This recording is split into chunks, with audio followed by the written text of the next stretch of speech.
So are ideas of value. What is the good life? Who is contributing to society and who is working against it?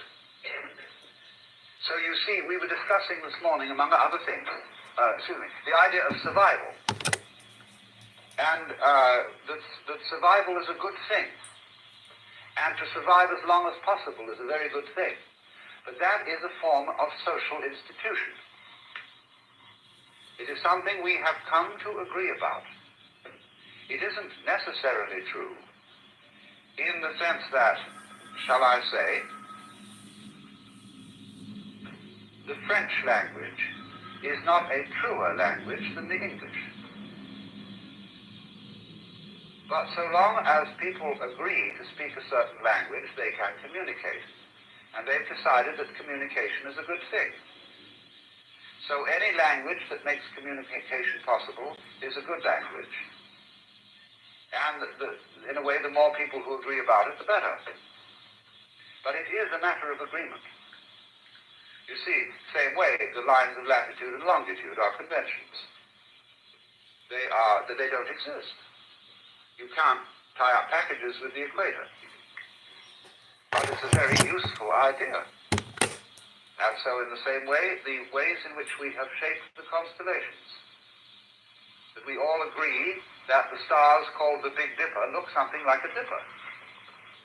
And though, there aren't any strings tying them together, the constellation is not there as a constellation.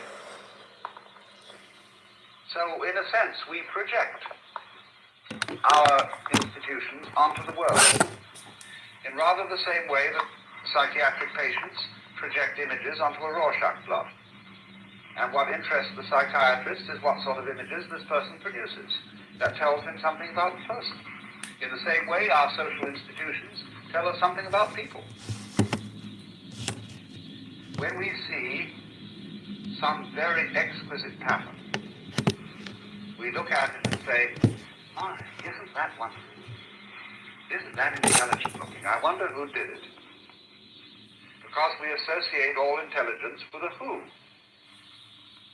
And when you look at a plant, it's obviously intelligent.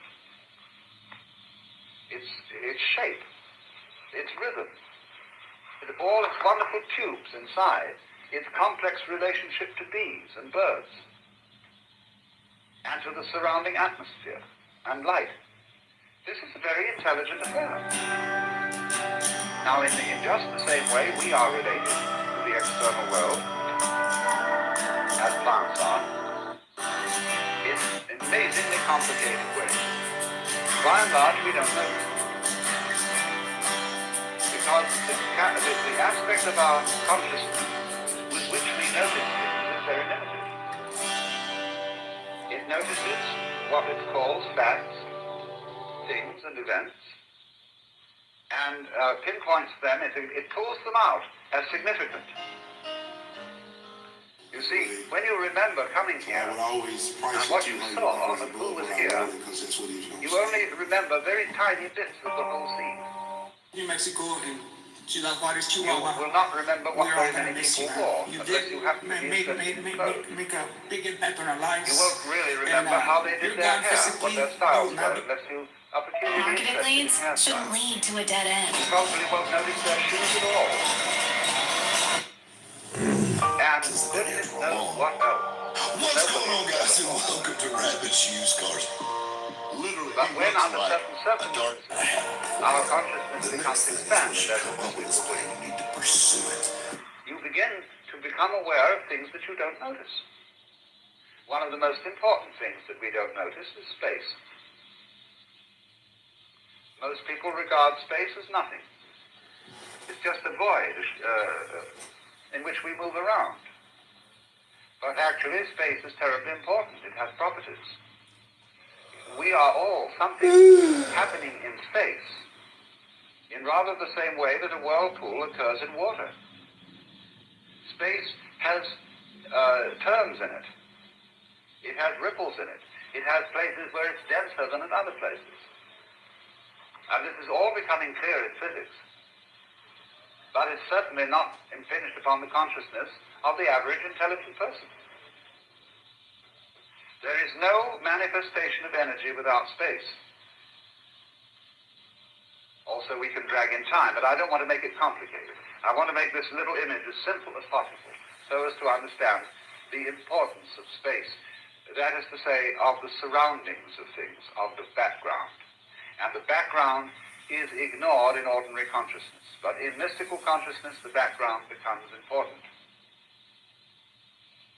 You become aware vividly of the fact that you, as an individual, imply by your existence everything else that exists, or ever has existed, or ever will exist. You can't exist as the kind of person you are without all that.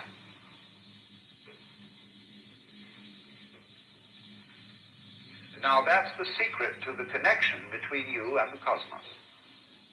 Just as a back doesn't exist without a front, in just that sort of way, all of it doesn't exist without you, and you don't exist without all of it. Even if you die, you see, and disappear totally, nevertheless, the fact that you have existed is still a fact. And a universe in which there has been a person like Socrates is quite a different universe from a universe in which there hadn't been a person like Socrates. Socrates, having existed, is a symptom of the way things are. So fundamentally, we get a picture of the cosmos in which the self, the real I, is the whole thing. Just as we say of an individual human body, you are John Doe, and that's all of you. Although if we look at you very carefully under an electron microscope, we will find that molecules in your blood are further apart than the Earth and the Sun. What makes you think you're a unity? Quite a thought. Well, it's space. And so in the same way, as such a relationship exists between our galaxy and other galaxies and so on. It's obvious. So, then, by various conventions and social institutions, we develop the impression that this isn't so. We learn to ignore. We learn not to notice certain things. And you know, not noticing is very, very important. In the Hindu theory of politics, what are spiritual virtues have political counterparts. For example, in the spiritual domain, the word upaya, U-P-A-Y-A, means merciful techniques for awakening people. Clever devices used by a teacher. In the political domain, the word upaya means cunning, deceit. Likewise, in the spiritual domain, upeksha means equanimity. In the political domain, upeksha means overlooking.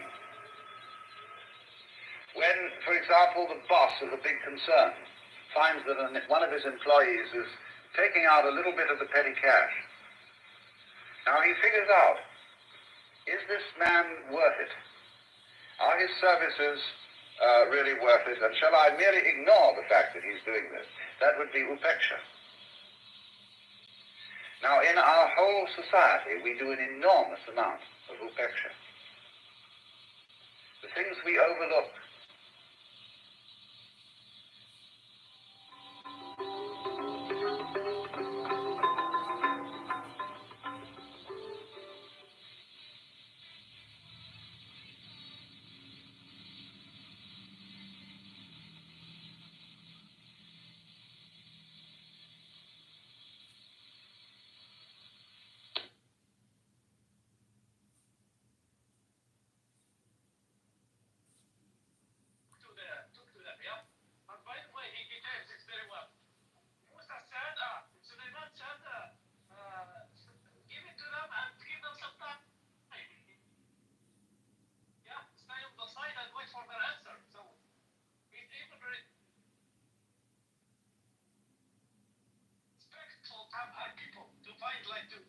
accept his offer somehow. So it's so diplomatic also with us. But it's a written text. Literally, it's a book. Something written. It's not letters or whatever, but it's a letter. It's something written. How to talk to the queen of Saba?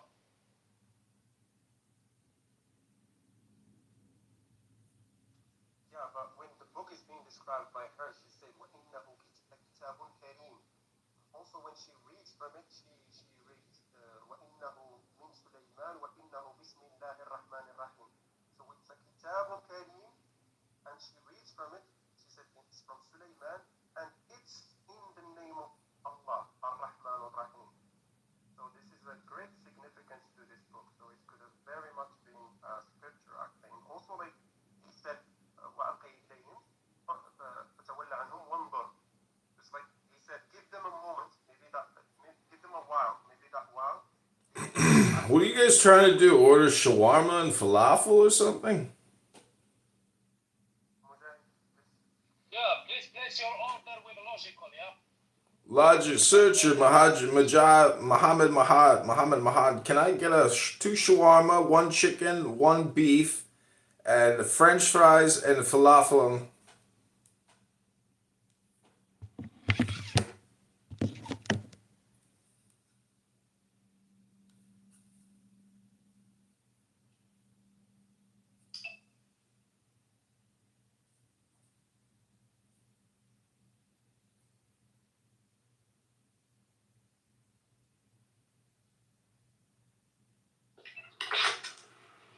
Muhammad.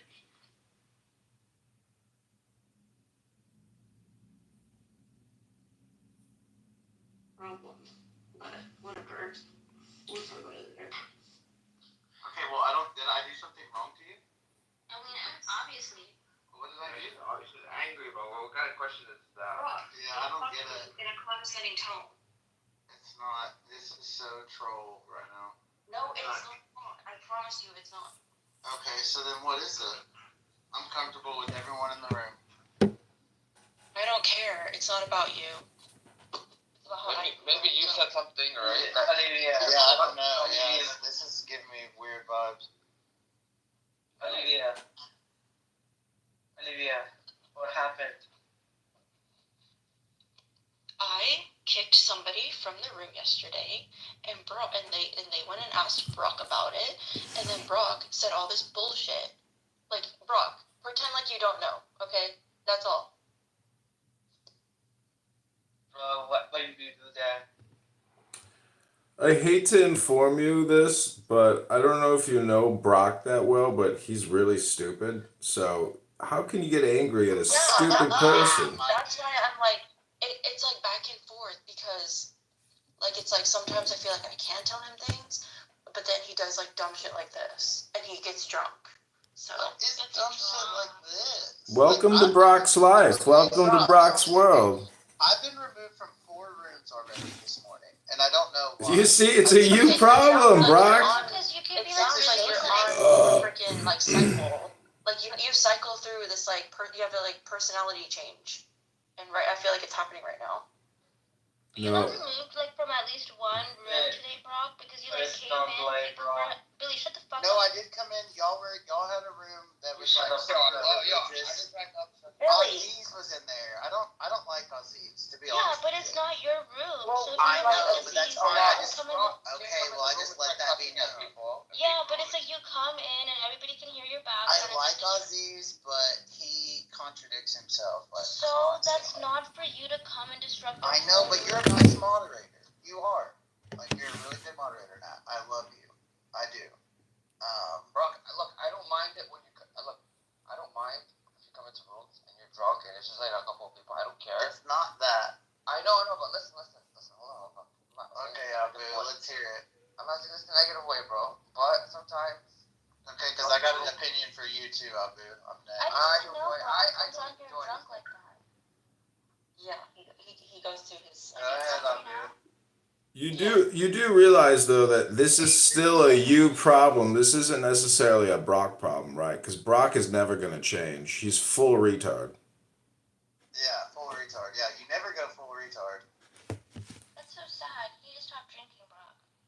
Yeah. He he's like not fully drunk, but he has been drinking. Because like when he's fully drunk, then it's like really drinking. Yeah, I agree. Yeah, you know, and then So where like, did it all When start? he's sober, it's fine. Brock, when you're sober, I like you. I do like you, and we talk a lot. But yeah, it's hard whenever you're drunk because it's like anything I've told you. Okay, so let's get to the bottom of it then. Like, tell me what it is. Like, what is it? Just told you. You removed somebody, and I'm bro, supposed you to shut up about you it. probably didn't realize what you were doing. I removed somebody. They came and asked you about it, and you told them some shit that I Who didn't was even the say. person? Oh my god, Brock. Who the fuck else would it be? Who the fuck else would it be? Nobody else talks to you. That's like in my circle. Who did you remove? I don't freaking remember. Oh my god. Yeah, because you're probably drunk. So I'm not having this conversation with you when you're drunk.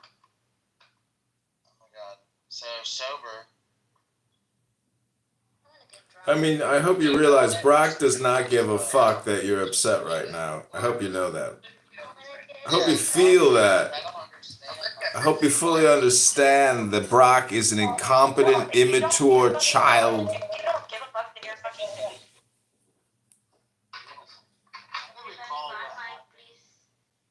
I'm gonna drink some goddamn whiskey, man. Goddamn. Oh, these. Are you talking? Rob was just telling us how much he loves you, Aziz. Yeah, if you're talking religion or politics, I don't like you. Otherwise, dude, you're my guy. Come on, my brother. That's my brother, man. Yeah.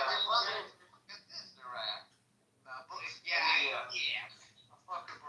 You see, Brock, you should probably talk more about religion because that might make you smarter because then you'll have a little bit of wisdom and, religion and politics isn't all bad, you're just stupid. So, Olivia, not my work here is complete. I'm glad I could help you confirm your bias.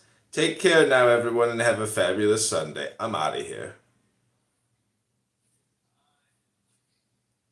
No, but Brock, that room was interesting yesterday because we had like an ex-Muslim, like atheist in the room, and so that's why that conversation kind of like went off. Yeah, sorry. I just when I popped in there, I just left Yeah, I heard you pop off, but I was kind of away and like doing stuff. But I heard you pop off. Brock.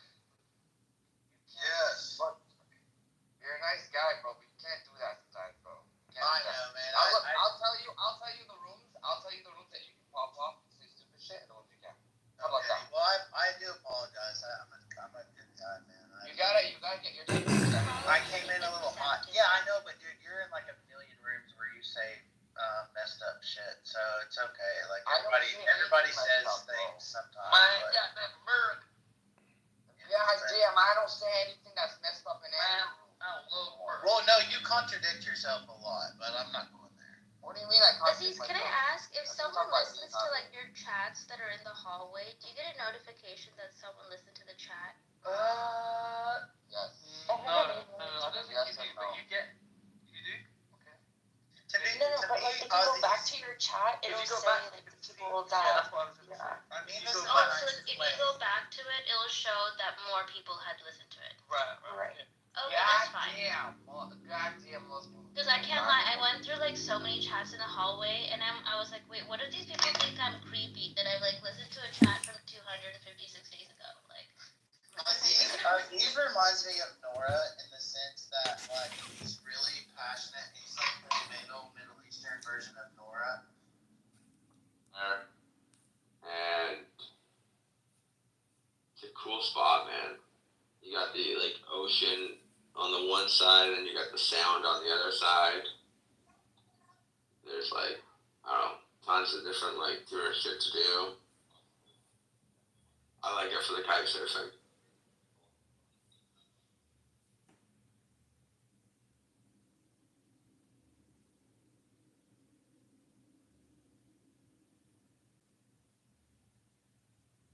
My buddy, one of my really good friends, would kite surf all the time, and he, it's one of those sports you really gotta know what you're doing, right? 'Cause you can get caught in a swell.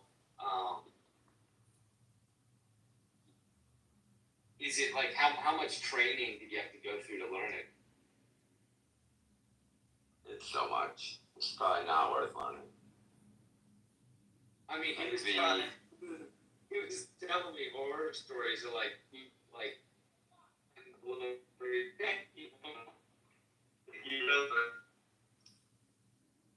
You're breaking up, but yeah, it's a terrible learning experience.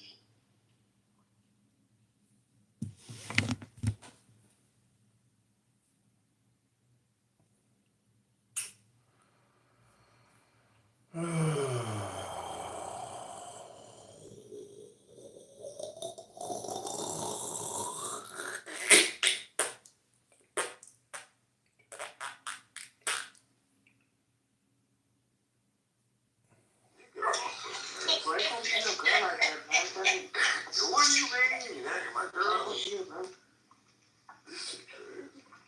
You got a snake on the roof. You hear me? She on the roof. Sniping.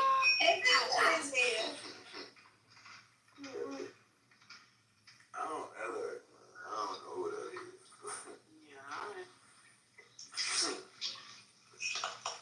So I'm about to drink a bottle of purified water. I'm gonna drink it again tomorrow. It's gonna evaporate and just rain down on me.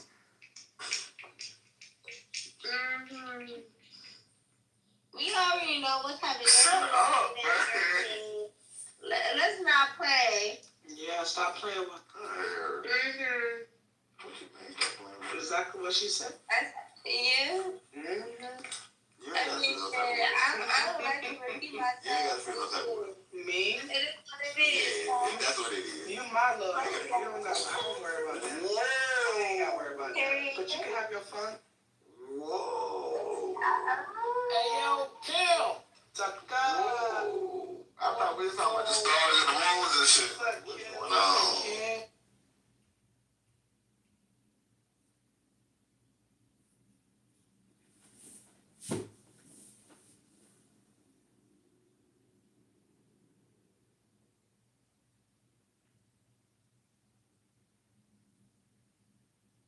Makes sense.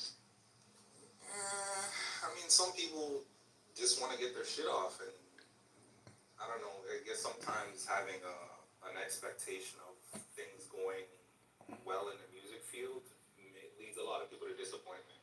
So they just rather not. She don't have to do that though, Dolo. She could. To look at what's going on, because how many living presidents did we have during Trump that was still pulling that $250,000? We had 3. We had That's crazy. Yeah, we had. Just get this though. Fucking Obama got a payoff of $250 million for when he left all that fucking. Where was it? Afghanistan? No,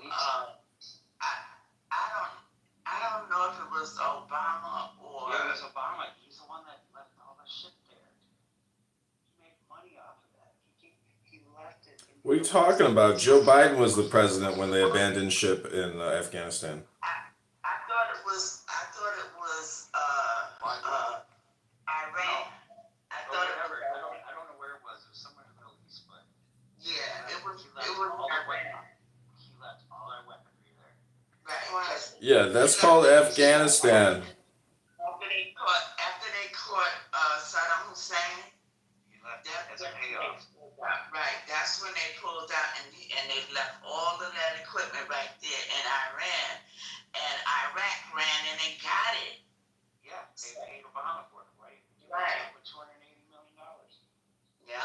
That was his payoff. So that means everybody's voting Trump, right? Not Kamala and Joe Biden. I mean Kamala and Waltz, Tampon Tim. Look at what Biden's payout was. Okay. They go there to get paid. They don't go there to help. They do what they're told. They get paid a lot of money to fuck up the country. As opposed to a rich man who already has money coming into the Organic matter. Right. He didn't he give his salary to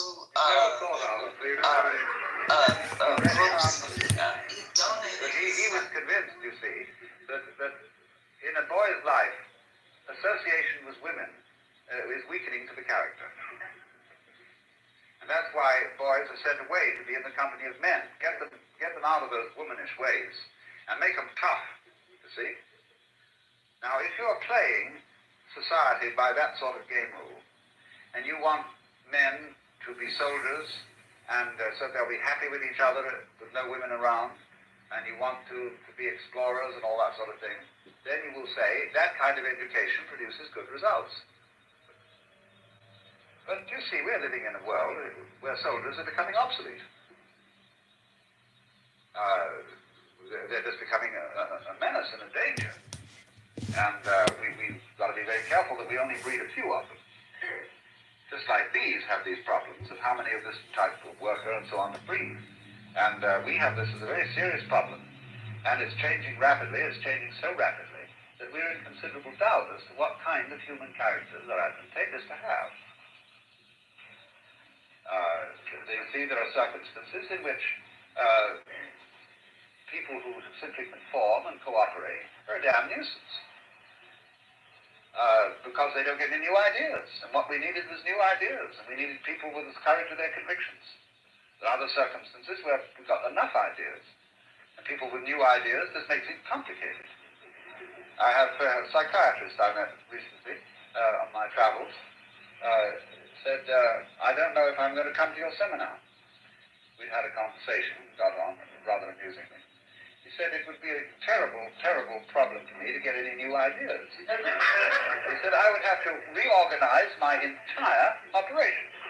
And it's going along pretty smoothly now. And said I have a hospital and I have many men under me working, and we've got a system going. If you give me new ideas, it's going to be awful. So, the basic thing then is we're given a choice of roles, and we are encouraged to be consistent in our roles through the novel and through drama and through all kinds of other means, so that people will be controllable, so that they won't be too jumpy. What is it that worries you about somebody who is insane? See, a friend of mine had a patient who, when he came into the outpatient department in the Veterans Hospital every day, would have to sign himself in.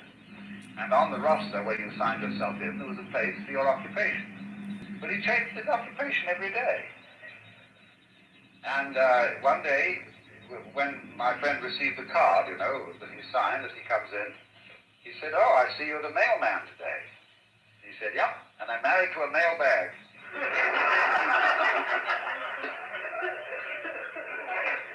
Well, think of the meanings in that. The trouble with certain schizophrenics is that they've got an association pattern going. They make the most devastating puns. And the people don't appreciate these puns because they're too deep. They don't follow them. And the schizoid person gets worried because people don't appreciate it. And he sees how everything goes together and plays this language. And if people don't appreciate it, it leads to trouble. Well, it so happens that my friend is very sharp and loves that kind of message. And they got on very well together. We finally explained to him how to use languages, how to say the right things on the right occasion, because these nuts called sane people won't understand you if you make that fun. But, therefore, remember at the same time, though, that the role you have over the years gradually acquired and are playing is a social institution. It isn't the real you. And in many cases, therapy in which a person, as a result of which a person feels that they've found themselves, means that they have exchanged an impossible game for a possible one. They haven't really found themselves. They haven't gone, or very rarely gone behind the game.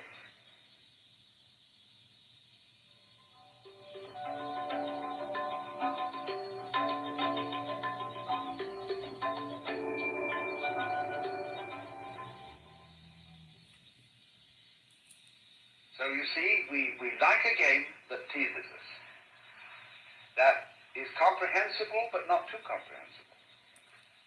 And this suggests then that the world itself, the nature of the cosmos, is comprehensible but not too comprehensible. Even God, if you will imagine yourself in the situation of God, would be bored in knowing everything. So what does God do? God, therefore, plays hide and seek. Now you see it, now you don't. And that game is of the essence of being. It is the up and down motion of a wave.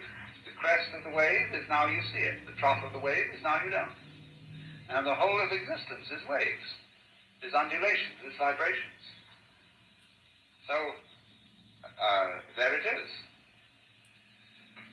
Now, but you can't say, as if to toss the thing off, well, it's just vibration. It's only vibration. It's mere vibration. Because, wow, when that happens, it isn't mere. Because what this vibration thing is doing is saying, come on now. How far can we go this way? Whee! It goes way out that way. It says, all right, now how far can we go the other way without, falling apart? And then it goes way out like that. Then suddenly it falls apart because it's found out that by falling apart in this dimension, you can come into being in another. And there are endless ways of going. You can do it this way, that way, and you can think out dimensions that we've never thought of at all for our ordinary practical purposes. But always, you see,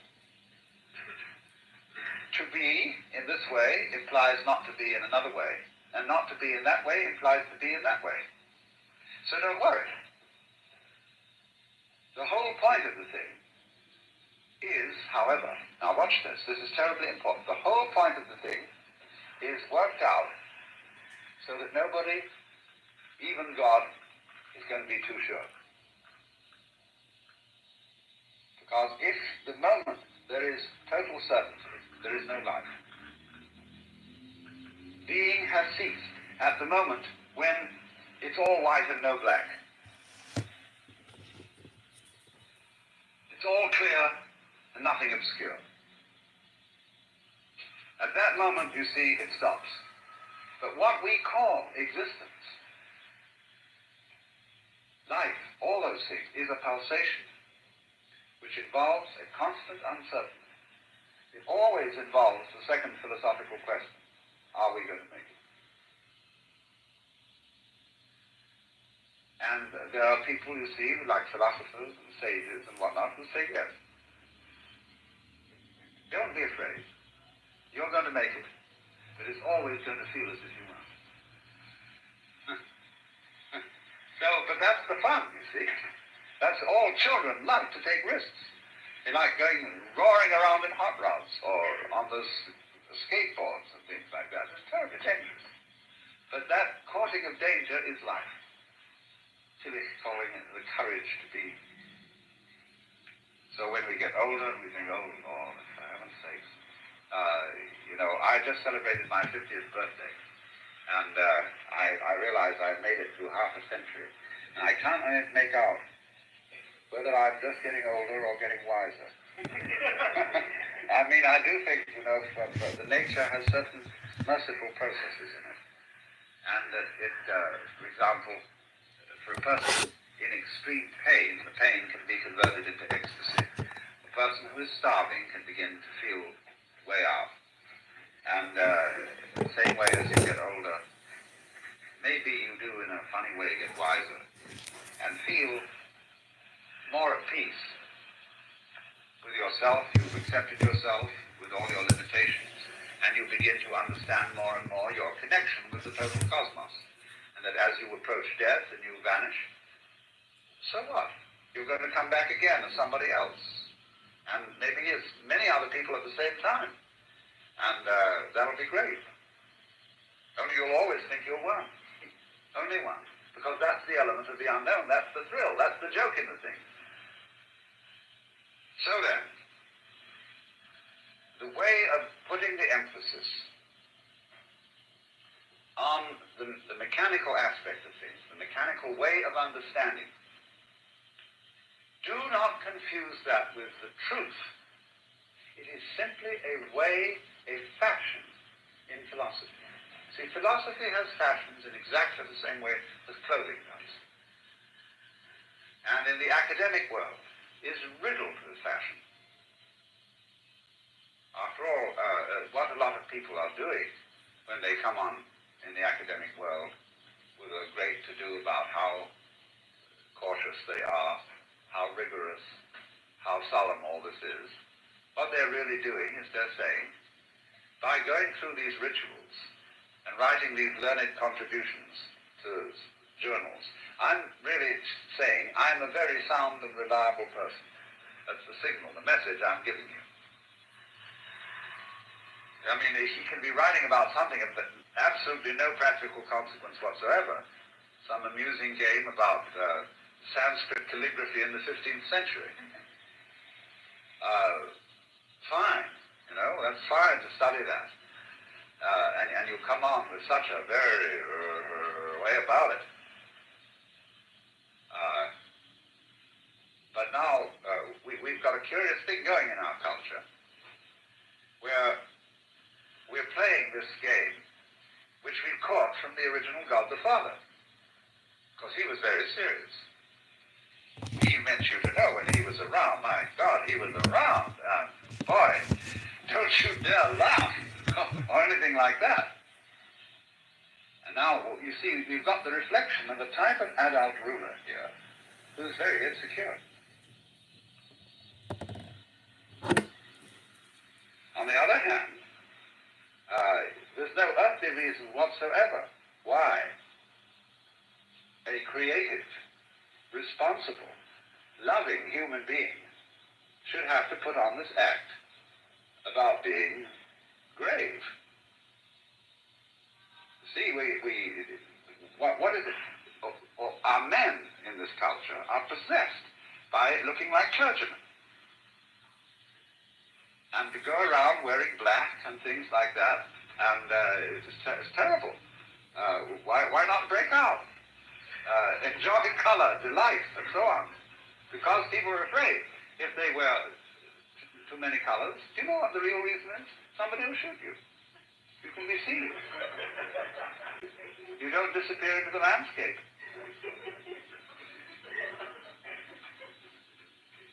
So, or the Lord will say, who do you think you are coming on like this? What's all this stuff about? Disappear. See?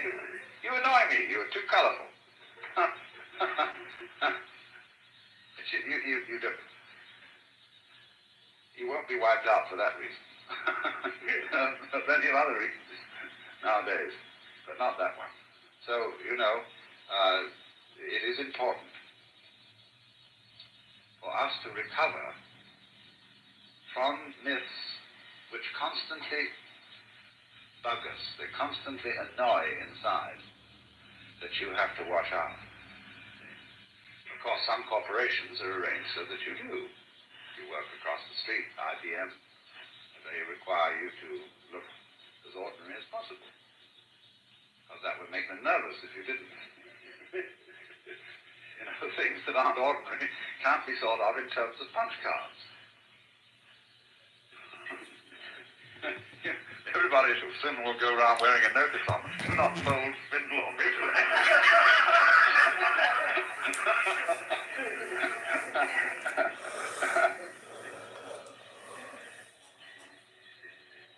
So, then, what I want to summarize what I've been saying this morning, which is this. A peculiar culture, social culture, based on a fearful attitude to reality, makes each one of us feel that we don't belong. It's working on the idea of being scared as the basis of a culture. So that you could say, all our literature, our drama, our religion, our music is a complicated way of being scared. And we cannot really, not in our culture, there are cultures where they do, that we can't let go and stretch out our arms and breathe deeply and say, oh, for heaven's sake, I belong in it. All, the whole thing is me. Not me in the sense of Alan Watts. Not quite like that. But all of you, that the whole thing goes together as one enormous organism that is living it up. That's what we call being alive, isn't it? And doing all these things around us.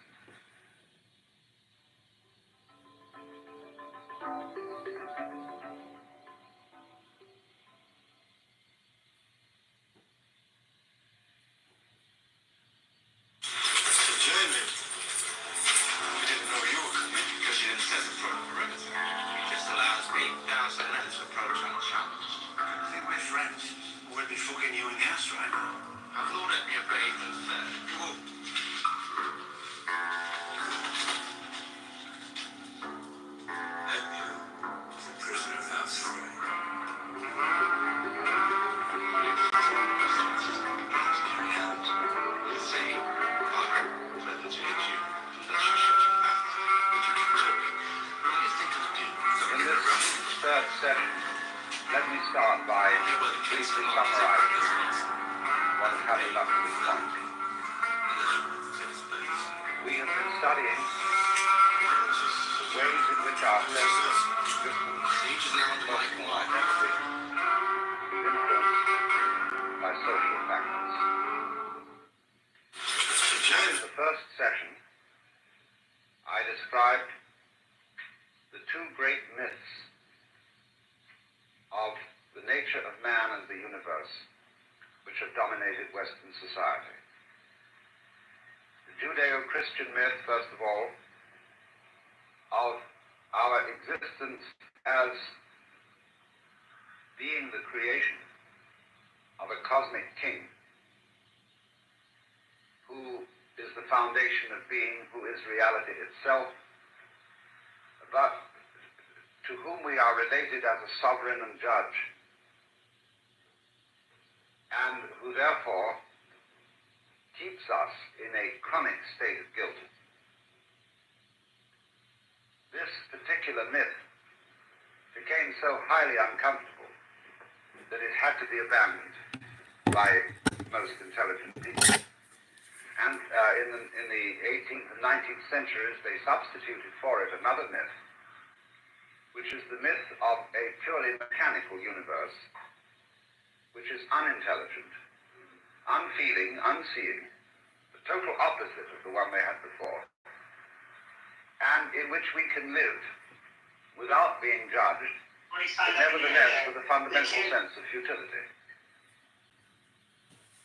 This latter myth has become extremely plausible today, and it is, as far as I can make out, the thing that most people really believe in.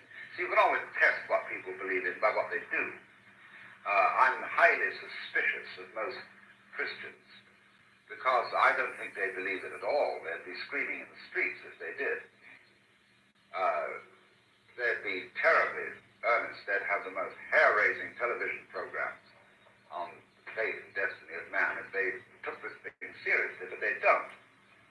You see, what's happening in most of the churches is that the theological schools are very advanced, very liberal, but they feel they can't give their congregations yet what they think. And their clergy are apt, therefore, to be extremely frustrated people, always wondering in the back of their minds whether they ought to, in good conscience, maintain their jobs. But so the plausible myth, not the Christian myth or the Jewish myth. The plausible myth is this mechanistic universe, which I call the Newtonian myth. And what I wanted to get across to you in the first session was that rather plausible and so-called realistic view of how things are is just as much a myth as anything else. It's a way, it's a formulating an attitude to life which has nothing really connected with the way things are at all. Then we went on in the second session to explore the influence of social institutions on our sense of identity. And I tried to show how social institutions involve the most fundamental ideas that we have, and that our ideas of time and space, of the nature of ourselves, and of the nature of the good life, and of the necessity for survival, are social institutions of exactly the same kind as the lines of latitude and longitude. Those are abstractions. They do not exist concretely, but they're extraordinarily useful ideas. Because it's only through, as it were, spreading networks and grids over the world in our imagination, by means of which we can measure things, that you and I can arrange to meet at the corner of Wilshire Boulevard and whatever the street is here, Vermont Avenue. It's interesting, in Buddhism, you find that all temples are guarded by very fierce-looking authoritative beings. They're not like modern authorities. They don't have the same kind of glumness. They are much more ecstatic in their fierceness. And these are called the Dharma Rajas. That means the kings of the rule. They are the guardians of the 10 directions of the universe. Buddhism and Hinduism have 10 directions, that is to say 8 points of the compass, plus above and below. And these very fierce creatures stand at all temple entrances. And they are essentially the cosmic traffic cops. Because they have to be fierce. Because somebody has to lay down the law that we do recognize north, south, east, and west in a very firm way. And up has to be clearly distinguished from down, you see? So these people have a very important function. But at the same time, the Dharma Rajas have a slight twinkle in the eye for all their fierceness. They know, you see, that the 10 directions are conventional. They don't think that they are absolutely real. They are enlightened, all of them. They're all bodhisattvas in the aspect of a bodhisattva which is wrathful. I suppose I haven't looked closely enough, but if you look around these paintings, you will find here, for example, is a wrathful bodhisattva, the sort of person who would be a guardian of the directions. Up here, there's this bodhisattva, and this one. They're beneficent. They appear in white color, and they have serene faces. But this one appears in black color and has a wrathful face. This is not a devil or demon in the Western sense of the word at all. He's simply a manifestation of the fierce side of reality. Some people don't feel really alive unless they're sitting on a spike. That tells them they're there. I went to Mexico this summer to explore this, because in Mexico they enjoy bullfighting, and they enjoy a kind of Catholicism in which suffering is the big bit. We went to the shrine of Guadalupe and watched young girls walking about half a mile on their knees to get into this shrine and for the special blessing. And then you find in the stores where they sell bondieuserie, that is to say religious goods, all kinds of horrendous paintings of Christ with a crown of thorns on. And we made some very special meditations in the cathedral at Oaxaca, in the inner chapel where they keep the sacrament. And in there is a crucifix that's just about as bloody as it can get. And on either side, pictures of Jesus being flogged on one side and of the agony in the Garden of Gethsemane on the other. And I was trying to penetrate, what is this thing? Why do people go in for this kind of spiritual masochism? And it seemed to me very much that there is that end of things which is a spike, and which is extreme agony, and which is terribly real. and that you know you're there when you're on that point. The other end, you see, is the womb, is the all-embracing softness and loveliness. That's there too. But if you go too far into that, you see, you don't know you're there. So, this was a digression, but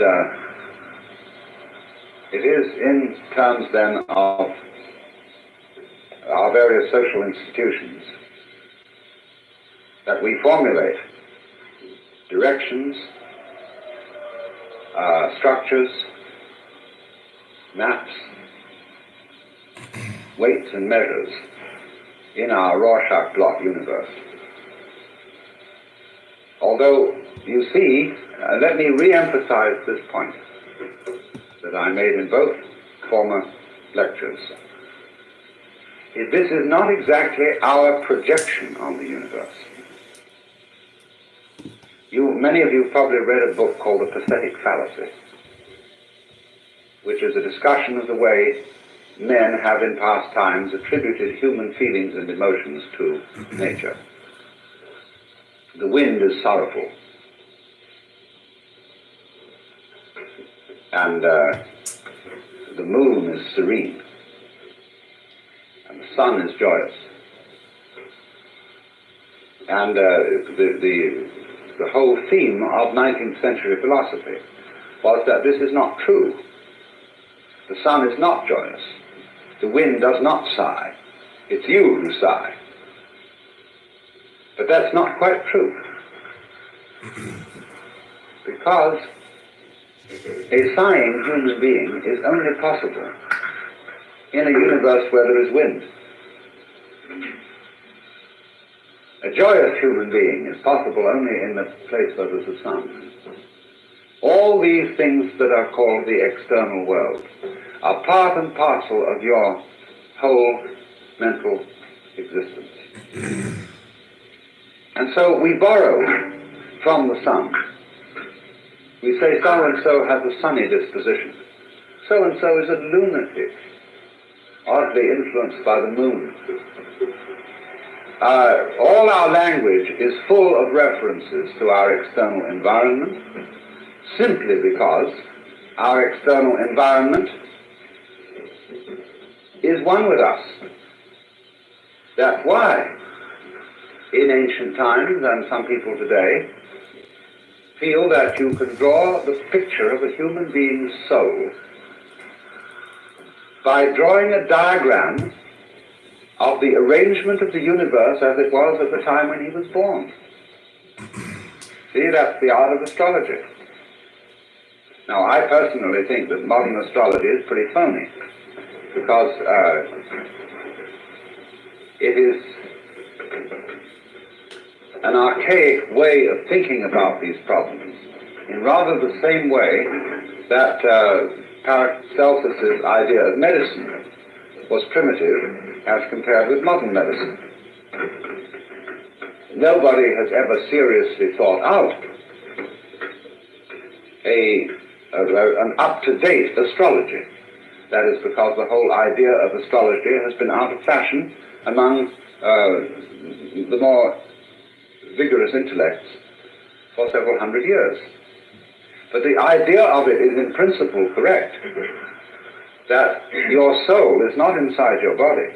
Your body is inside your soul. And what your soul is of course, fundamentally the total universe. Now, our astrological maps don't include the total universe. They include only phenomena in the solar system. And in the surrounding galaxies, some of the stars which appear to be overpassed by the sun in its annual course have been selected to be significant. But if you were a super astrologer, you should put in all the galaxies, or as many of them as you're aware of, and think about them. But you see, the idea of astrology, the truth that underlies it, is that the universe is your character. And the way it is disposed and focused at your birth moment, which is really a rather arbitrary point to choose. When did you start? Did you start when you were at the moment of parturition, the moment of conception, or when you were an evil gleam in your father's eye? It's arbitrary. And one should say, of course, that every here and now that you have and are is a focal point of all that there is. The moment of birth is simply selected as being significant because when the officials ask you who you are, they always ask you where and when were you born. For some reason or other, this establishes your age, this establishes your nationality, or something like that. And so that's a social institution. It's been agreed on as a peculiarly significant moment.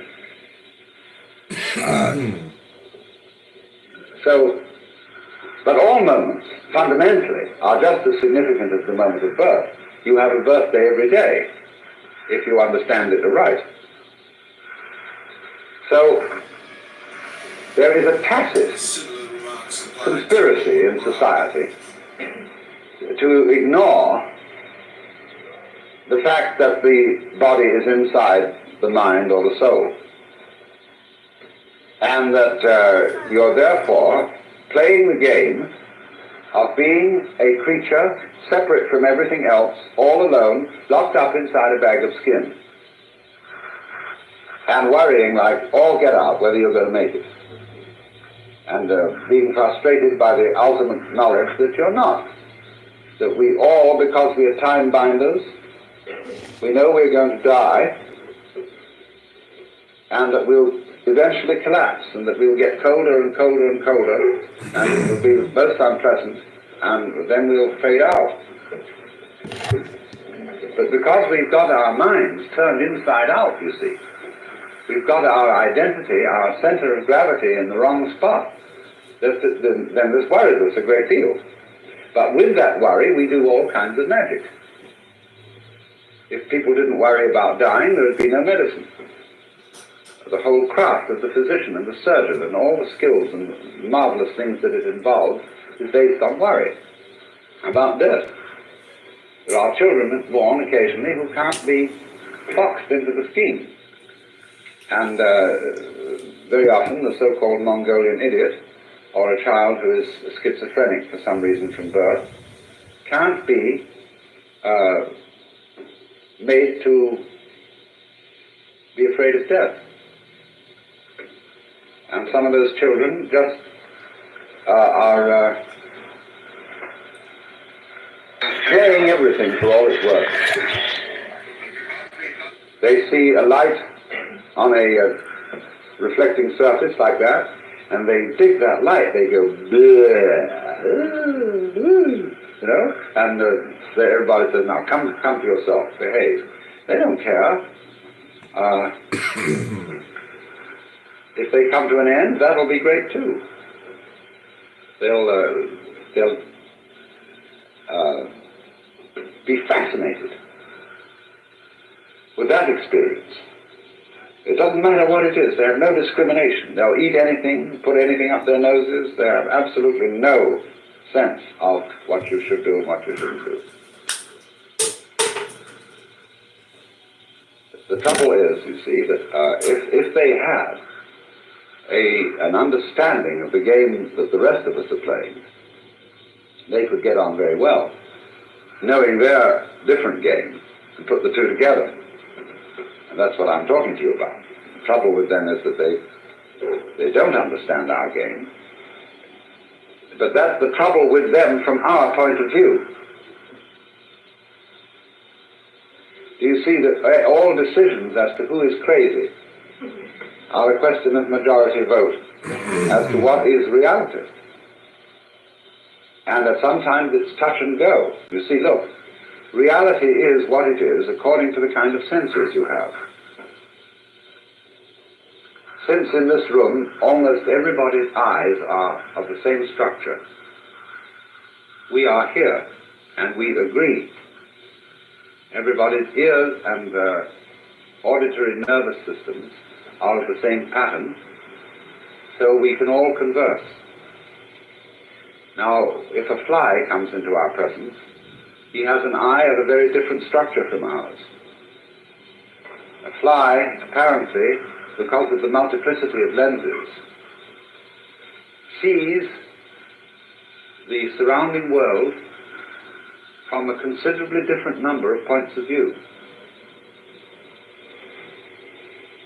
They're not very different, but they're just subtly different. And that gives the fly certain advantages. But he doesn't see the world as, if I see you there, sitting there, he sees you ever so many times. But he manages to unify that in some way. Now, the awkward matter for decision is when a human being has a different kind of consciousness from the average, to make the decision, is he advanced and seeing new things that nobody has seen before, or is he retarded and hasn't yet developed what the rest of us have? This is a very difficult decision to make. Genius is to madness close allied. But you've always got to one thing that our culture is a little bit defective about as compared, say, with the culture of the Arabs or the Hindus. We are not sufficiently respectful of crazy people. So, more or less what has happened is this. In the development of games, there was a time when human beings were wild.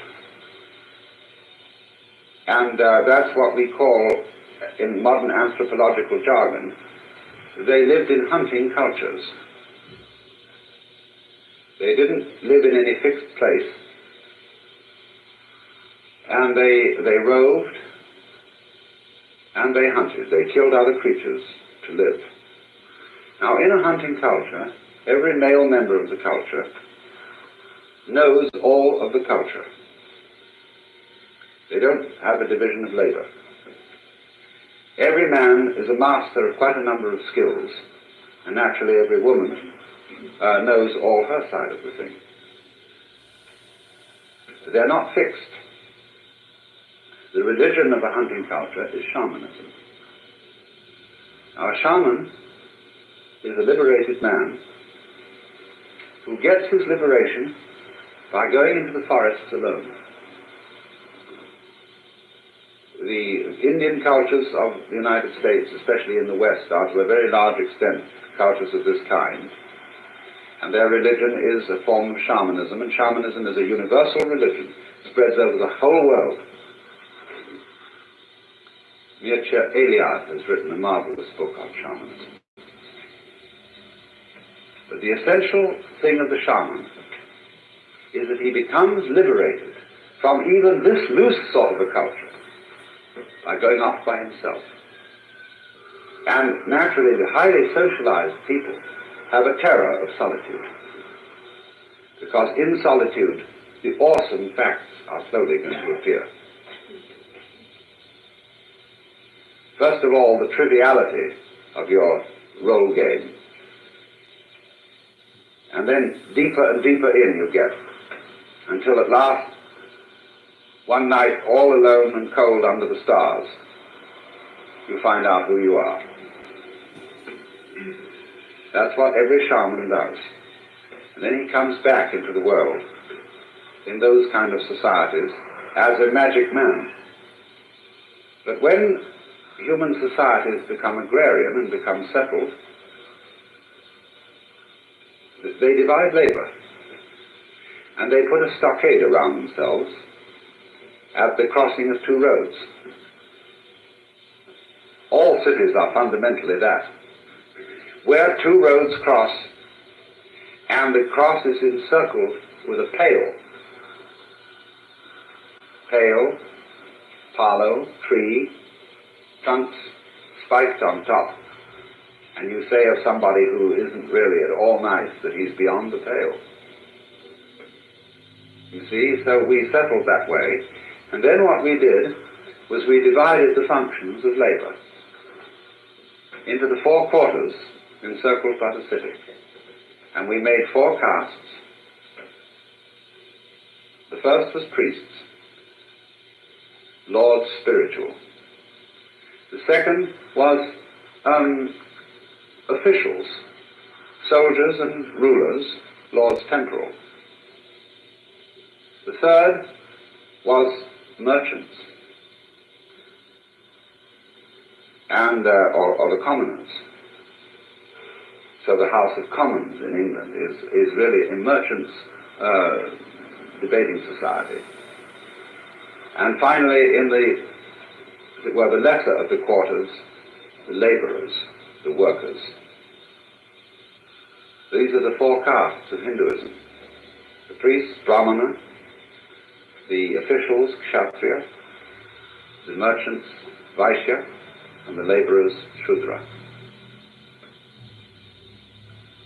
And so the holy man of an enclosed society of this kind is a priest, and he gets his authority not from going off by himself, but from a hierarchy. Now then, that's the game that we are still playing. Only we've modified it enormously.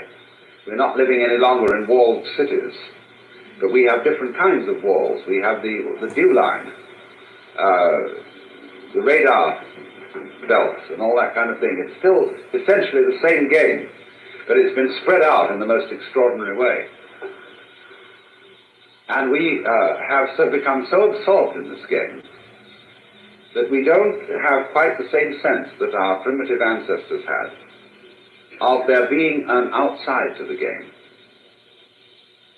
Because you see, there are 2 kinds of people beyond the pale. There are the people we throw out, and there are the people who go out.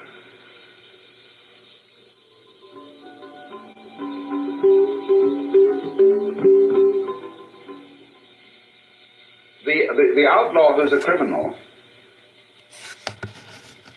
is fighting one sort of game. The outlaw who is a saint is beyond the pale in the sense that people can't understand him. His experience is ineffable. That means what can't be effed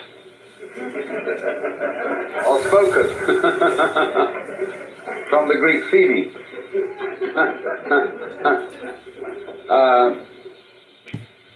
So notice then this curious companionship between the saint and the no good. They've always been associated.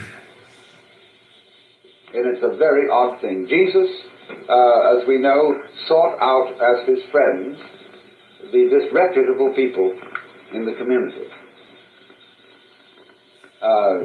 The whores and people who are now called notorious evil livers.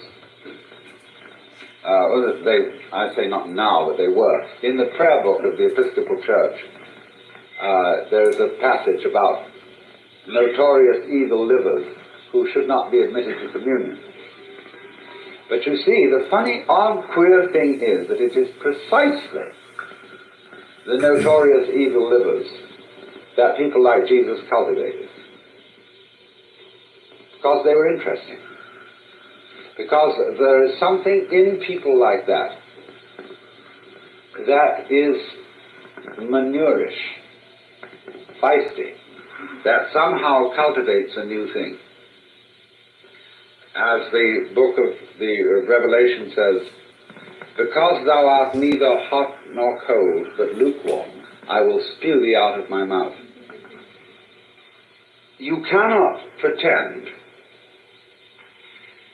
that you don't have the dark side in you. Everybody has a shadow. And if you won't acknowledge your shadow, you'll push it onto someone else. For example, often we find that people who are sexually repressed, and as I say, sex being the taboo in our culture was the problem thing, are very cruel. But here is the game involved, but it's an unconscious game. If you make sex the chief taboo of the culture, notice any tension in the wrist and the forearm. You make it terribly important.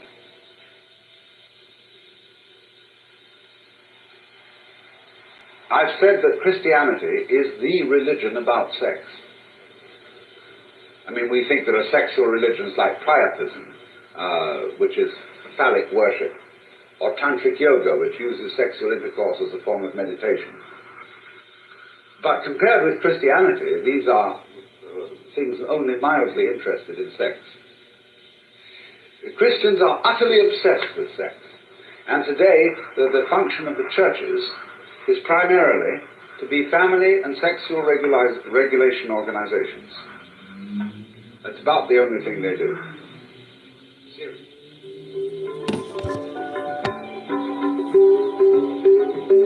Hi, I'm Mr. Pizza. You're listening to Alan Watts' Philosophy.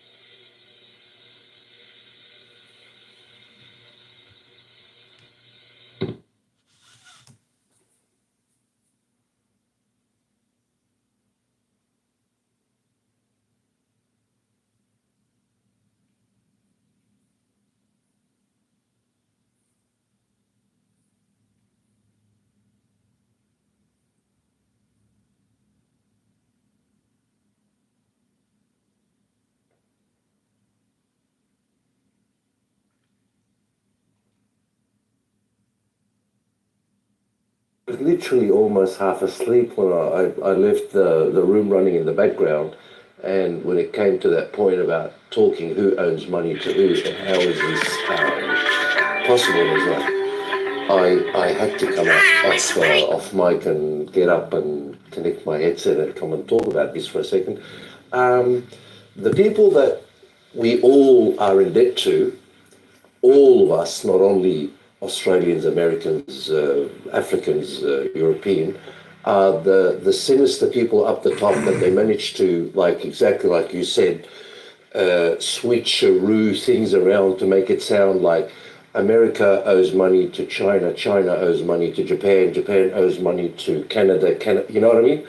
Shift it around, but in the real sense, it's all the reserve banks of the world that are all, no exception, all of them with no exception, are private entities, and they are all owned by the same people, and they all print the money that the government of that country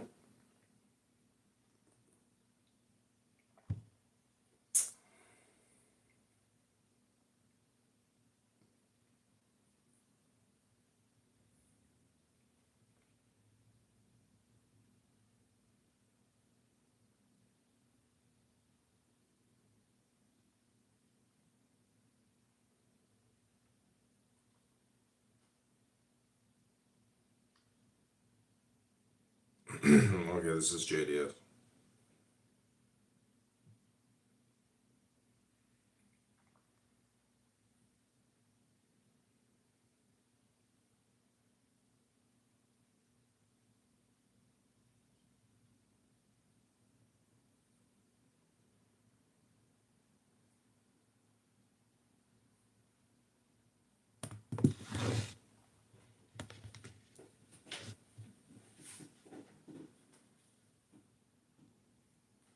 What up, Ewan?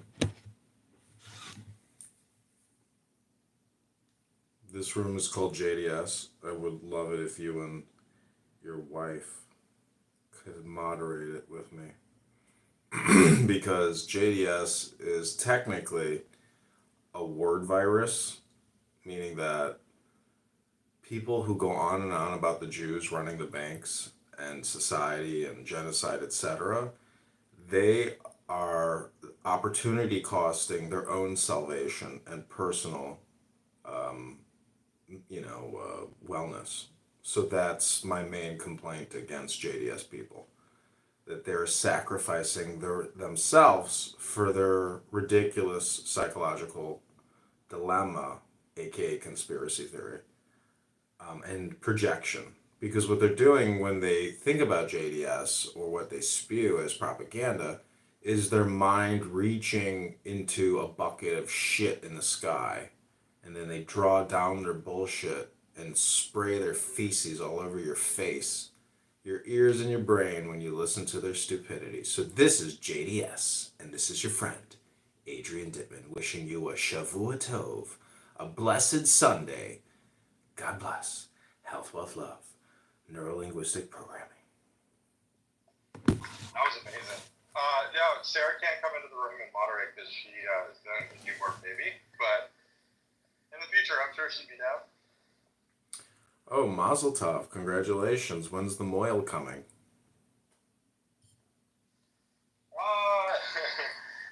Not for a while. Just dealing with the newborn. So, I failed in my first marriage, I failed in my second marriage, I failed in my third marriage, I failed in my fourth marriage, I failed in my fifth marriage, I failed in my sixth marriage, I failed in my seventh marriage, I failed in my eighth marriage, I failed in my ninth marriage, I failed in my 10th marriage. And then I met the rabbi, and the rabbi told me that Shalom Bais can only be obtained by tshuva. And through tshuva and Breslev, you can make a donation that will tzedakah your marriage and Shalom Bais your relationship and grow your love and prosperity and health and courage through the prayers of Rebbe Nachman. Nachman!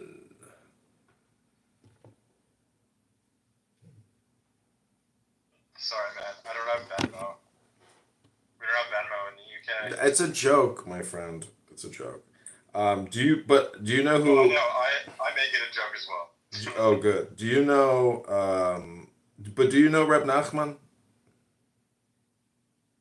man. So this is the thing, is that I'm like technically Jewish, but I'm not raised Jewish at all. Well, I wasn't raised Jewish either, but I met a rabbi in Beverly Hills who says that anger is the greatest sin in Torah. So, your marriage still revolves around a spike known as anger. And so this is about personality refinement, or turning your personality into gold and silver. So anger management, in my opinion, is the sum-all, be-all, ending output of all high-value information. And my psychiatrist is here. Doctor, welcome to the room. We're discussing Jewish derangement syndrome.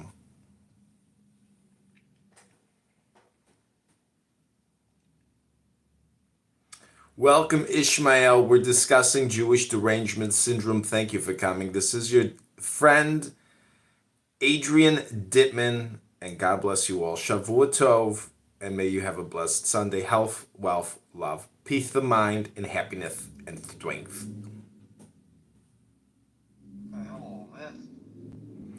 I got boosted, and I unfortunately I have a faith paralysis problem now, and I'm permanently lisping.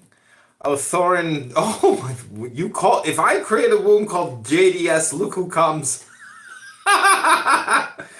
Oh, we gotta get Soren's hot take. Please, come up, Soren. It would be a great pleasure to speak to you in this room. You are exactly the speaker we're looking for.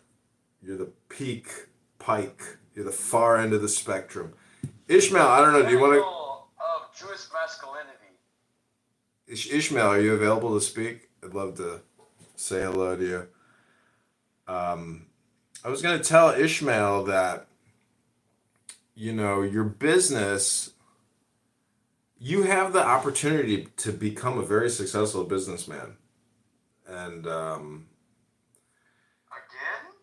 You know, my father had this briefcase in our basement once, and it was called the Joseph E. Kosman How to Sell Anything course. It was an attaché case with like 20 cassette tapes and all these manuals on how to start a business. It's honestly probably in I would should go on eBay and try to buy one of those because it is so base about how marketing and advertising and publicity and commercialization or product development works. It is the most base business course anyone could take. It's like a master's degree. If you could present the Joseph E. Kosman, it's probably on YouTube. I gotta look this up. All right, gentlemen, welcome. I went to the Dale Carnegie course, and I remember how to make friends, but not much else.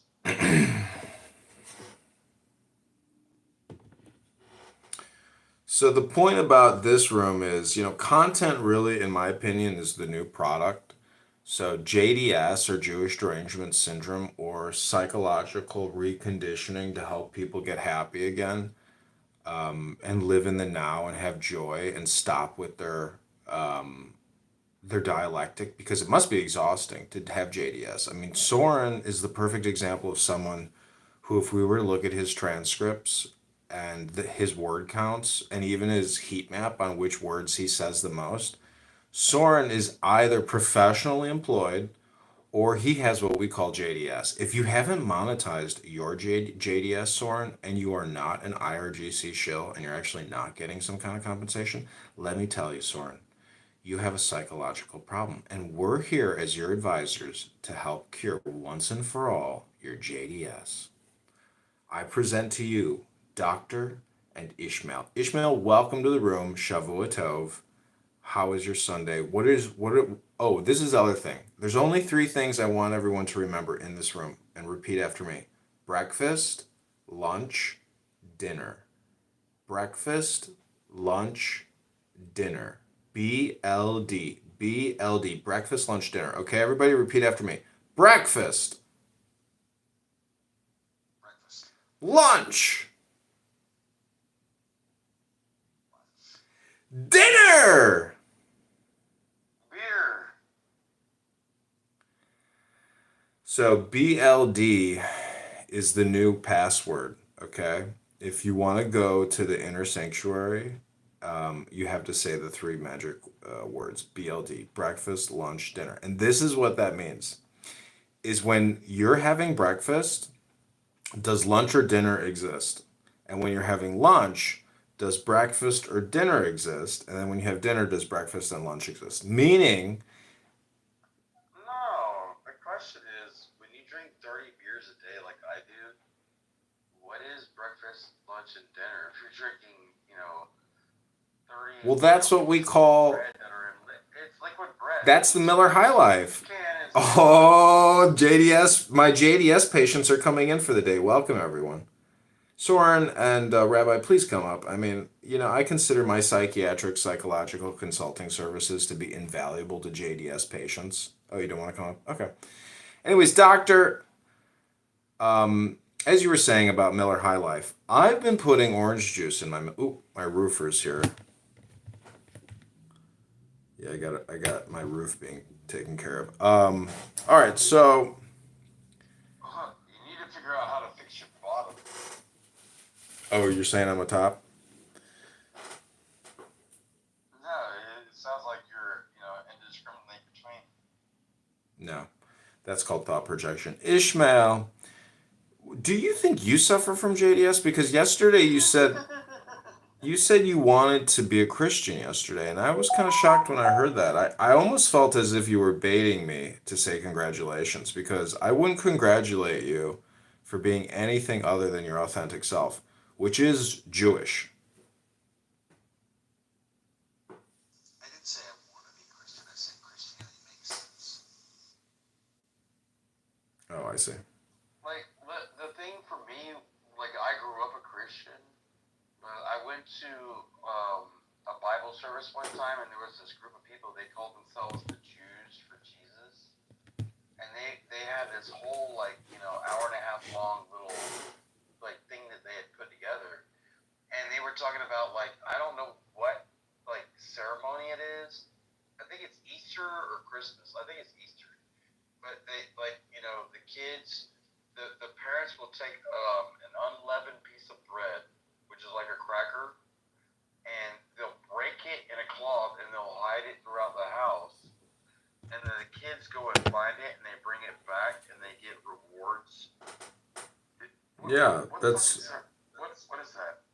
yeah, that's the what's the sacred matzah called? The hamet. What's it called? Yeah, the hafikomen, hamikomen. What is it? Afikomen. Afikomen. I can't remember. Anyways, yeah, it's basically it's like catching fish. You know, have you ever put saltine crackers in a pond? But the thing is like, when you go and get communion and they take this cracker and they break it and they say, this is my bone. You take wine and this is my blood. That whole Christianity part of it. The Jews for Jesus would talk about like how they would take this cracker and it was pierced, like, Jesus was crucified, and like his body was crucified with holes. And then they would break his body and then they would around the house in like silk cloth, his burial shroud, but then they bring it back and then he is found. And they correlated it somewhere into that realm. Okay, so gentlemen, welcome to Jewish Derangement Syndrome. Now, the first part of the syndrome is recognizing that you talk about Jews all the time. If you talk about Jews all the time and you think they're lower than a bucket of shit, that means you're a shit slinger and you're a shit human being with feces on your hands, on your face, on your shoes, on your floor. You're a shit slinger. And that's okay. There's job opportunities. Where I'm from, we call them shit heels, but okay. Shit heels. So what I'm trying to say is, Delam Barat, Cheliteng Shadeh.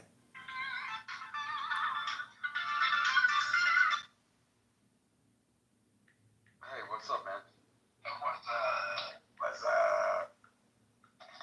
So, hey, you gonna give me the yard cut today? You gonna bring those tires over so we can get this truck running and go get it on the road? What's up? I'm doing like your tires and shit today. Yeah, man. And then you said you needed a little bit. Yeah. Yeah, if you want that. So welcome back to Jewish Derangement Syndrome. Doctor has a call with one of his patients. I want to talk to Ishmael and say Shavua Tov Rabbeinu Shalom. Let's take the deepest breath of the day.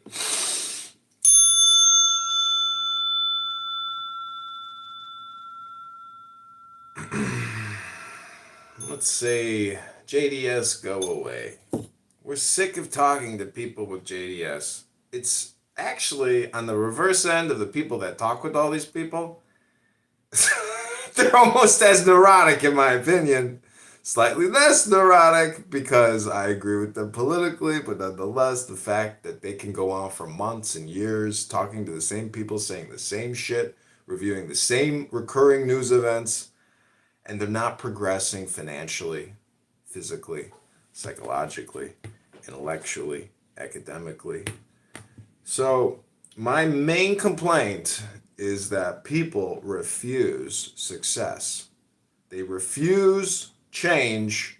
They're not evolutionists in the sense that change or die. They don't move quick or fast enough.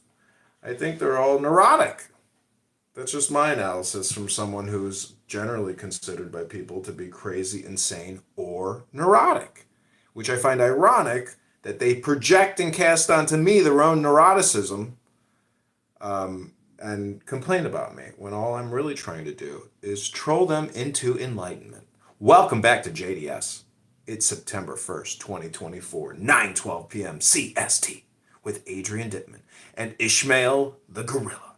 Ishmael, what's your hot take? I am cooking breakfast. Well, this is the thing about breakfast, lunch, and dinner, is that breakfast implies there is no lunch or dinner, that they don't exist. And that's what Zen philosophy is all about, is to be here now, because that's all that's really real. all the thought projection about the future and the past is essentially tentative. It's speculative. It's tentatively speculative. And it weighs less than nothing because it doesn't exist. And that's what Zen awakening is all about. That's what the Bodhisattva does for his friends. And in JDS, we are here to liberate you from yourself. JDS is a subdivision of God Hypnosis, which is a subdivision of Anyways, I won't go through all my domain names. So, welcome back to JDS. We've been listening to Alan Watts this morning talk about Jesus Christ and how Mexicans really ham it up and how they really glorify it. Not just glorify it, but glorify it. Because he believes that unless your ass is on a spike, some people don't feel alive. And they're a little bit depressed. So they take it to the far end, the extreme spectrum of gore, and make Jesus Christ in Gethsemane, on the cross, at Golgotha, in a horrific, terrible pit of pain, full of blood. And I knew you were gonna come. So thanks for coming.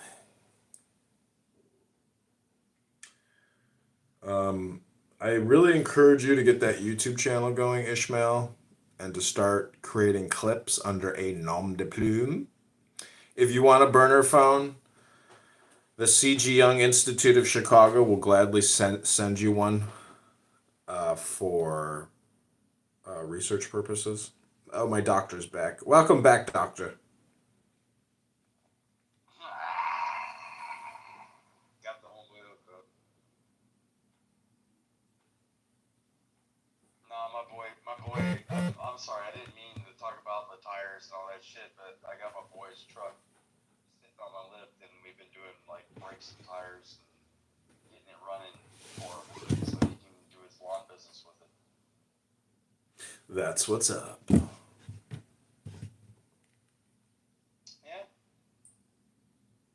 And he's pretty cool with, like, you know, smoking the Joker and shit. Well, don't suck a cock. Never happened before. So welcome back to Jewish Derangements. Well, I mean, you could change one tire, you're not a mechanic. If you suck one cock, you're a faggot for life. Welcome back to Jewish Derangement Syndrome. I want to encourage all speakers on stage, regardless of your veteran status, please, for the sake of the new algorithms at Facebook, Google, please refrain from using any and all profanity for the rest of the JDS room. We will create a separate room which is not under the strict censorship laws of Google Facebook. Please, no N-word, no B-word, no A-word or C-words, okay? We can't risk losing this incredible recording. Don't do it! No! No! I didn't hear anything! We heard nothing. I'll just turn the volume down so the speakers can't hear what you're saying. Please, doctor, refrain from all profanity. Don't ruin my recordings. Thank you very little. We'll call you. Don't call us. Welcome back to JDS. Welcome back to Jewish.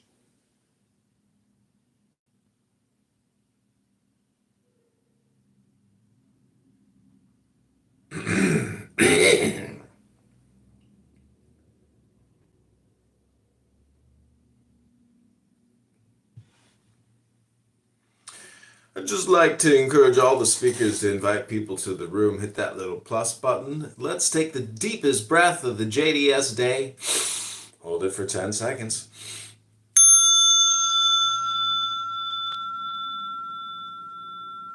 Let it go and say no profanity today. That's right. JDS can't withstand another content guideline community strike. We'll lose years of recordings because Doctor prefers to use the A word, B word, C word, D word. Can't risk that again. Here we go. This is the C.G. Jung, Alan Watts,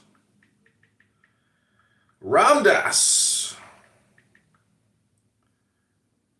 Terence McKenna,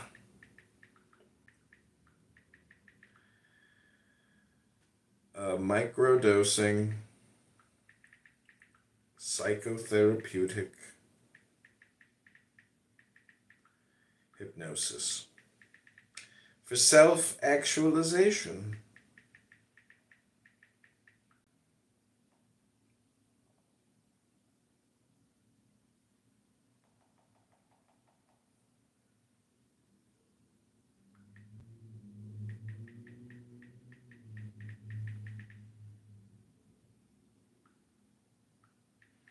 Oh yeah, it's called Therapy Psychologist or Therapy Psyche or Psyche Therapy. I can't remember what I called it on Instagram.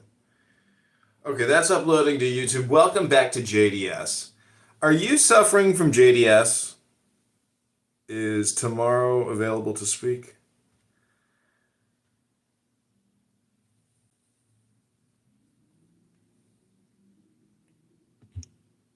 Oh, great. Doctor ruined one of my recordings already with his presupposition on the N-word. See, we removed your content. Thank you very little, Doctor. Everything was going swimming. Swimming. This restriction is too harsh. You misunderstood this content. This content doesn't break the rules. Contents like mine should be allowed, or something else. And then I usually choose, it was to raise awareness. Then the other option is, it's about an important issue. The other option is, it's not offensive in my region. And then the other response is, I was responding to someone else, or it was a joke. So I say it's everything is to raise awareness. And you know, it was for hate speech. I mean, I'm not a hateful person. I don't practice hate speech, but some people use profanity. I believe it's basically based on culture and geographic proximity.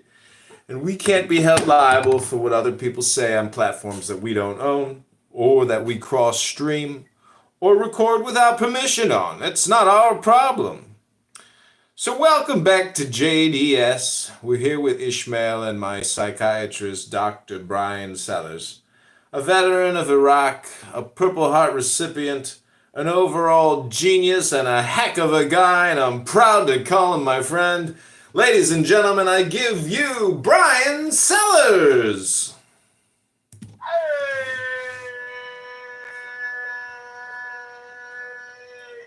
What's up with the what up? Niggers. Interesting, when you say it with one G, I wonder if it's technically the real deal. So welcome back to the Jewish Derangement Syndrome Psychology Psychiatrist Psychotherapeutic Talk Therapy Podcast of Uranus. We're inside Uranus. We're tickling your tuchus with a feather from heaven.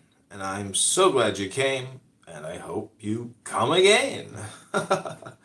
Unfortunately, Doctor is intentionally destroying a lot of work by using profanity. And we cannot allow it. But I won't kick him, because he's a psychotic, and I don't want to have any problems with a psychotic.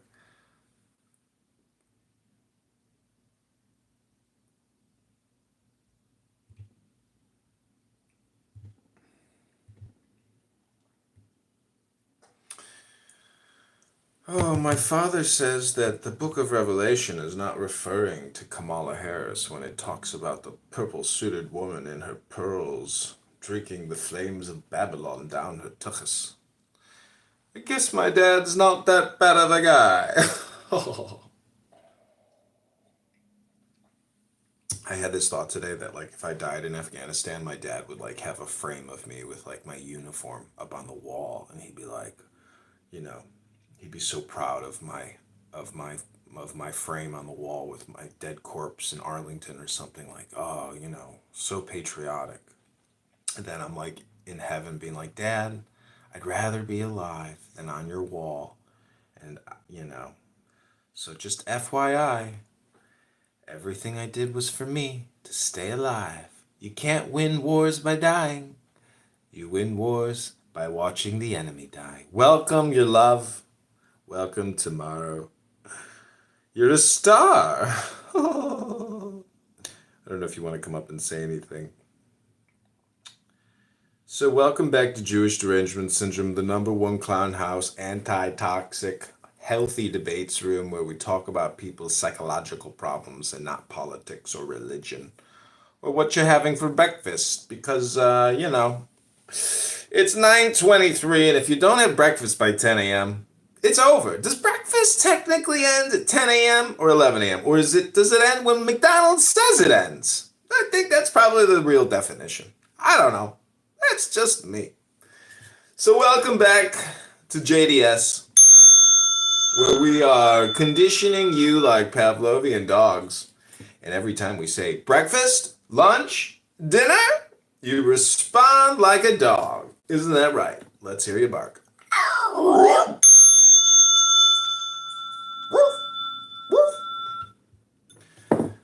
I hope you're getting a kick out of this. Because I sure am. Okay, everyone, I'm going to go refresh my cocktail in the kitchen, get another Miller High Life with some orange juice, but I've got some bad news. Unfortunately, I'm out of cannabis. And when I don't have cannabis, oy vey, I'll have to start smoking my ashes. Sift through the ashes and find a little bit of bud. I can do it. Somehow. There's always more cannabis. Somehow I'll find a way. Or I just won't smoke, which is, okay too.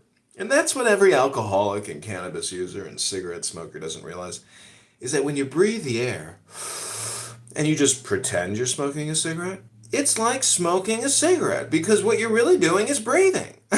Isn't it amazing that you have to breathe to stay alive?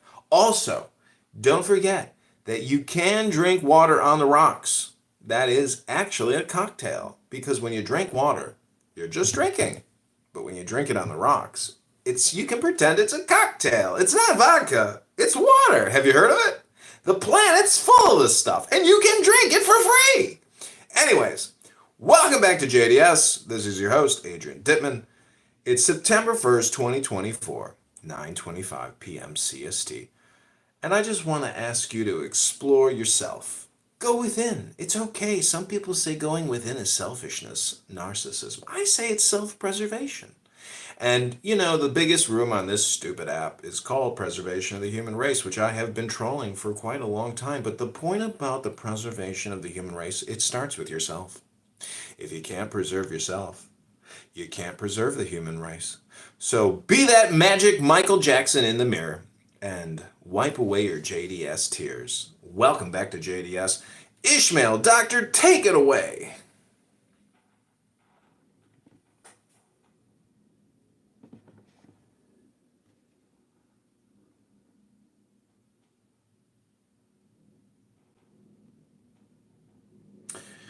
I just want to interrupt and say, take the deepest breath of the day. Let me hear you bark like a dog. Roof! Now take the second deepest breath of the day. And let me hear you say, meow! Welcome back to JDS. This is Adrian Dittman. It's now 9:26 p.m. Oh, I'm sorry, a.m. CST, broadcasting live out of the JDS centers in Chicago, Illinois, where we hope to fully eliminate your JDS toxicity. Some of you on this stage may or may not have JDS. I don't know. I'm thoroughly trying to evaporate my personal JDS, or at least my proximity to JDS, because let's be honest, you are your environment.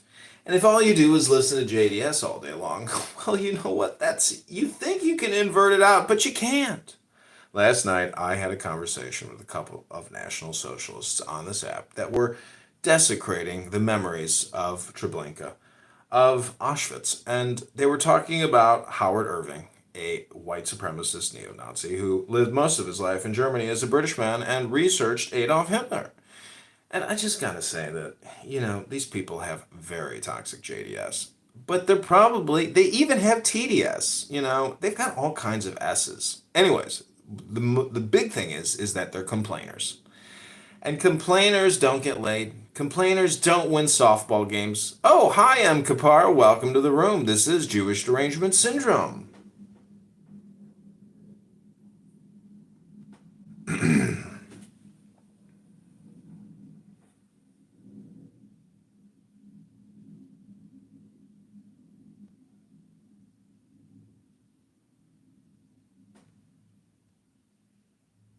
So if you'd like to come up on stage, Miss Kapara. Hi, good morning, welcome. It's 9:28 a.m. CST. You're in the JDS room where we hope to psychologically help cure people of their JDS.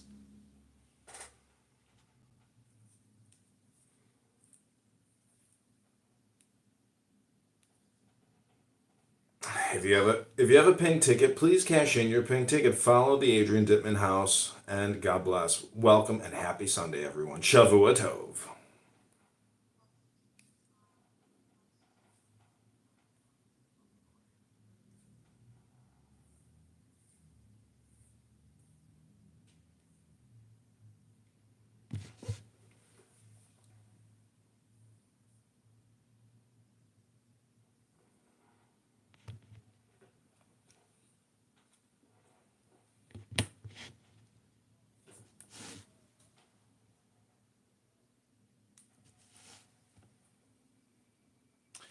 Excuse me, I hate to interrupt. Ishmael, can you back channel me? 312-498-0517, if you could send me a quick text. Thanks, Ishmael.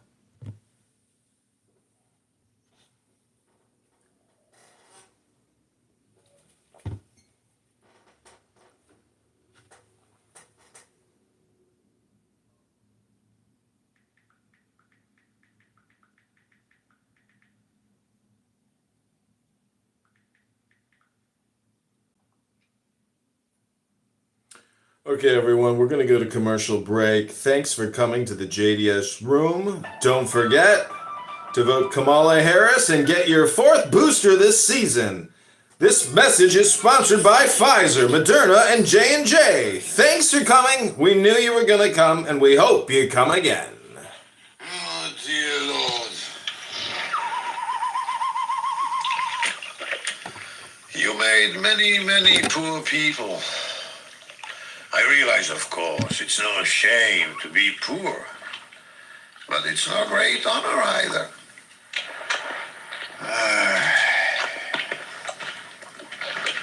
So what would have been so terrible if I had a small fortune?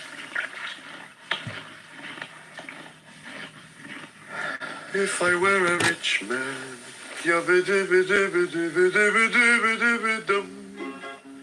all day long I biddy-biddy-bum. If I were a wealthy man, I wouldn't have to work hard.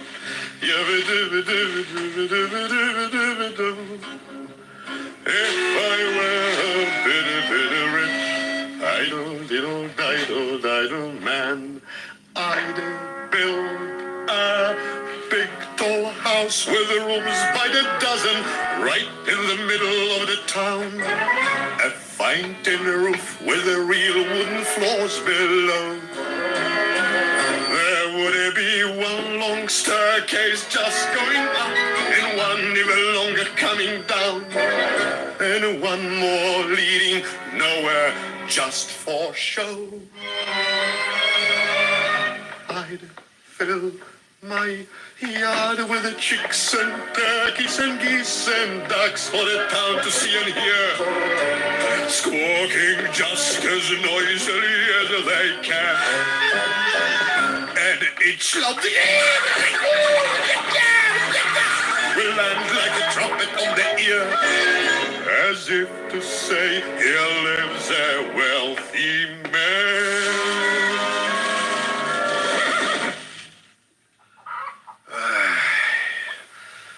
If I were a rich man, yabba-dibba-dibba-dibba-dibba-dibba-dibba-dum, all day long I biddy-biddy-bum.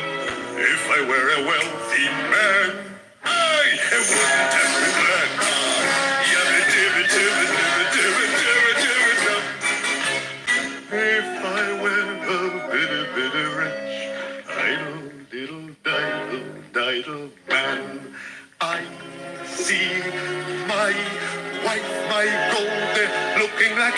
bushman's wife with a proper double chin, supervising meals to her heart's delight. I see her putting on airs and strutting like a peacock. Oh, what the heck